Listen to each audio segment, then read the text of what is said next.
Lalong umiinit ang kontrobersya sa pagkamatay ng dalawang Ateneo Blue Eagles student athletes na sina Renny Baterbonia at Divine Adili matapos tuluyang igiit ng Criminal Investigation and Detection Group o CIDG na hindi simpleng aksidente ang nangyari sa kanilang pagkalunod noong June 8 sa isang beach sa Dipakulaw, Aurora.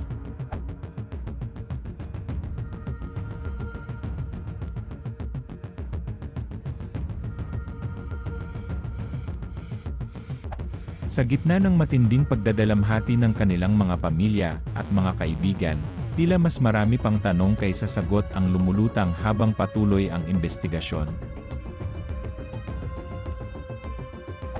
Kung noong una ay pinaniniwala ang trahedyang dulot lamang ng kalikasan ang nangyari, ngayon ay mistulang nagbabago ang direksyon ng kaso matapos magsalita mismo si CIDG Director Police Major General Robert Morico II.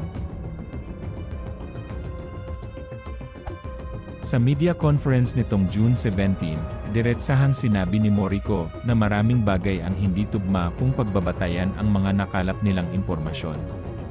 Ayon sa kanya, ang lugar kung saan dinala ang mga estudyante ay malayo sa kinaroroonan ng coaching staff at hindi basta-bastang lugar para sa isang aktibidad sa dagat. Ipinunto pa niya na halos 700 metro ang layo nito mula sa mismong resort, at wala ring mga residente sa paligid na maaaring agad makatulong kung may emerhensyang mangyari. Mas lalong kinuwestiyon ng CIDG ang desisyong isagawa ang training sa naturang bahagi ng dagat dahil sa kondisyon nito noong araw na yon.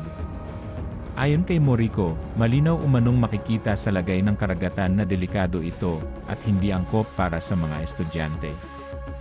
Dagdag pa niya, uneven o hindi pantay ang shoreline sa lugar, dahilan upang mas maging mapanganib ang aktibidad sa open water. Right now, ma'am, no noise lang. Yung pinagdalaan ng mga estudyante was already away from the eyes ng coaching staff.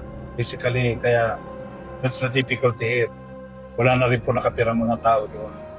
Majority of them are in the waters.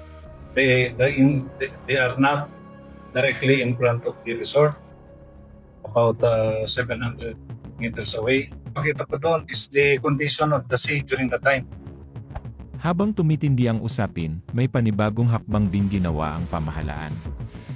Kinumpirma ni Department of Justice Secretary Frederick Vida na isinailalim na sa Immigration Bulletin Lookout Order si Coach Tab Baldwin at 2 pang Ateneo coaches habang nagpapatuloy ang masusing investigasyon.